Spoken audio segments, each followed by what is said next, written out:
I've seen so many comments asking why African food is so expensive. The answer is greed. Most African business owners in the US are so greedy and wicked. Not all of them.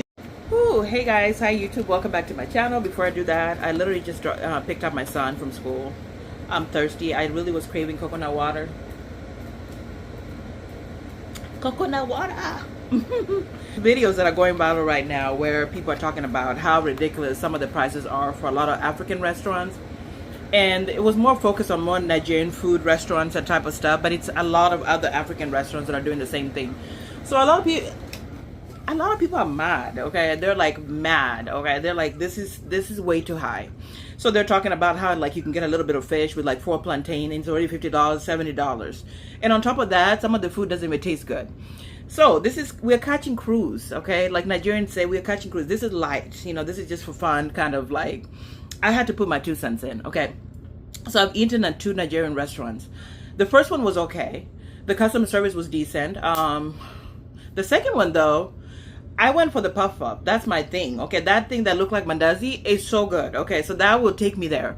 As far as Nigerian food, I don't really know about Nigerian food that much, so I can't really speak on it. But I want to say Kenyan food is easy to make. Okay, I rather make that at home. I'm not going to buy it anywhere. But anyway, the one Kenyan restaurant that I went to, they shut down like within 2 hours of opening because there was a lot of issues going on.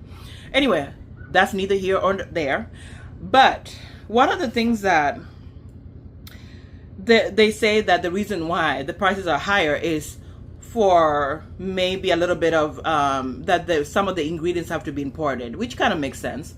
And somebody was like, they have to pay their rent. We understand. But people are saying, you know, people would rather go and get Chinese food and get American food. Somebody was like, you can go to Chick-fil-A and get a sandwich and a drink and fries for like $20 instead of just getting plantain. Okay. And somebody even said that Caribbean restaurants and I don't know where are also doing the same thing where they're overcharging for things that are just like, oh, just go home and make it. Okay, it's not hard to fry plantain or to boil it. Making fufu, on the other hand, might take a little bit because I've tried some fufu, cassava flour. Turning that thing is not like ugali for me. I tried, okay?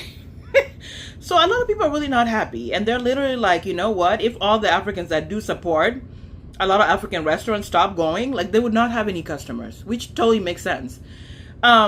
But for me, my focus is really on customer service because some of the, hey, now wow, now, some of the African restaurants that I've gone to, hey, if somebody can poison your food, they would, okay? Because literally the stares that you get when you ask for something, especially if you're not from, for example, the one Nigerian restaurant that I went to and I asked for, you know, I was like, can I have pop-off? Can I have plantain? And the lady stared at me up and down like I was asking her for money. She was literally like, okay, what do you want with it or something like that. And she's literally giving me like a mean stare. And I'm like, okay, I'm looking back. I'm like, is there somebody behind me? Like, whatever. Me and my husband went. And I don't know what the stares were for, but I just felt so like I wanted to walk out of there. And I was like, you know what, girl, give me my money back. Because what is that for? So let's fix our face. As this guy was saying, like, let's fix our face because why are you giving a mean face and I'm paying? You know, it's like they want to just do their teeth thing, like one of those. And you're literally like, I'm just here to get the food. I'm not here to bother you. You know what I mean? I don't know what that is. And I did a video a couple months back where I was saying even African stores are like this. There's something about customer service that a lot of African places just don't get, or even Caribbean or other parts of the world, they don't understand it. Even some Indian stores, they don't get this customer service thing. If you are in America and you want to attract different customers, customer service has to be considered somewhere. Because to have the same attitude like you're running a business somewhere in another country is crazy to me. Like, you don't care, you're not concerned with making money, or what is it?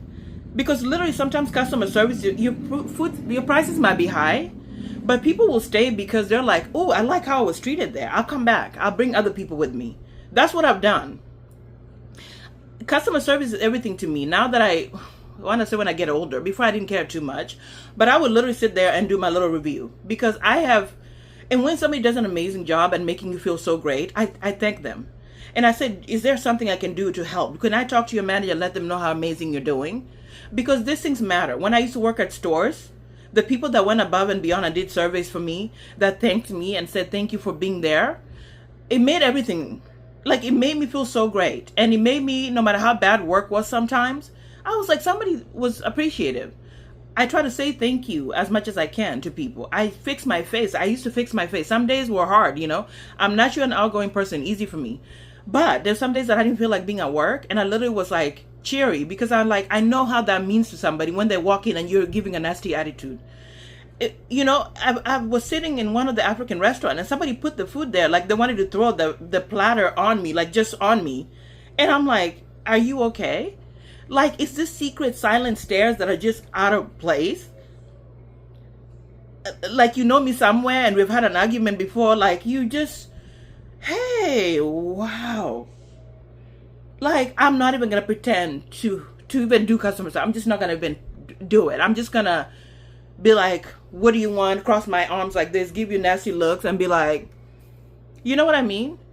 I think that worries me more. Like, that concerns me more. It's actually the customer service. It's okay, you know, the prices are high. But if I'm really craving something and I want to try it, let's say I want some oxtail and I want to go to like a restaurant or whatever, I'll do it. I'll pay a little more. I might be a little like, oh, that's a little pricey, but I'll do it because the food is good, right? But that customer service will turn me off. And there's sometimes I don't even want to deal with it. There's sometimes I'm like, I'm telling my husband, I'm like, I don't feel like going to the African store. There's sometimes when I want certain ingredients or my relatives are going and I go with them and I'm just like ready for the attitude. The one place that I used to have where I used to go that there was an attitude, I went there often and they closed down and I was sad about it. But I think customer service is something that we don't care about as much as far as a lot of African places. And we need to do better with that, especially if you're trying to attract clientele. One time, that video that I did a couple months ago where I was talking about the African store, somebody left me a comment that really made sense. It's like operating like you're in your own country.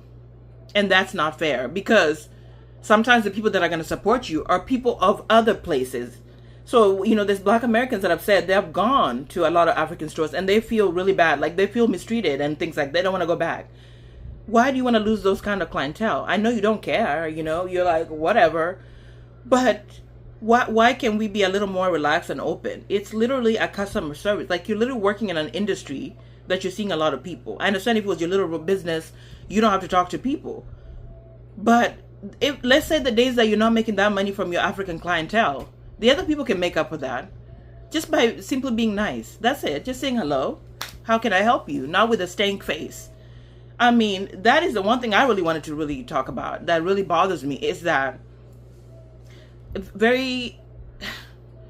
some African places have just given very unprofessional and very like, I'm going to run things the way I want to run it. But the funny thing is, you're in America, like the clientele is not just African people, and even African people are tired of it. Like, you know, they rather go elsewhere. They rather go to Chick-fil-A at that point. Because Chick-fil-A is going to give me fast and something I could eat. Now, the ingredients, okay. And some of this stuff you can actually make yourself. I mean, jollof rice is not that complicated. The ones that I've had that were not the best were too much tomato or something.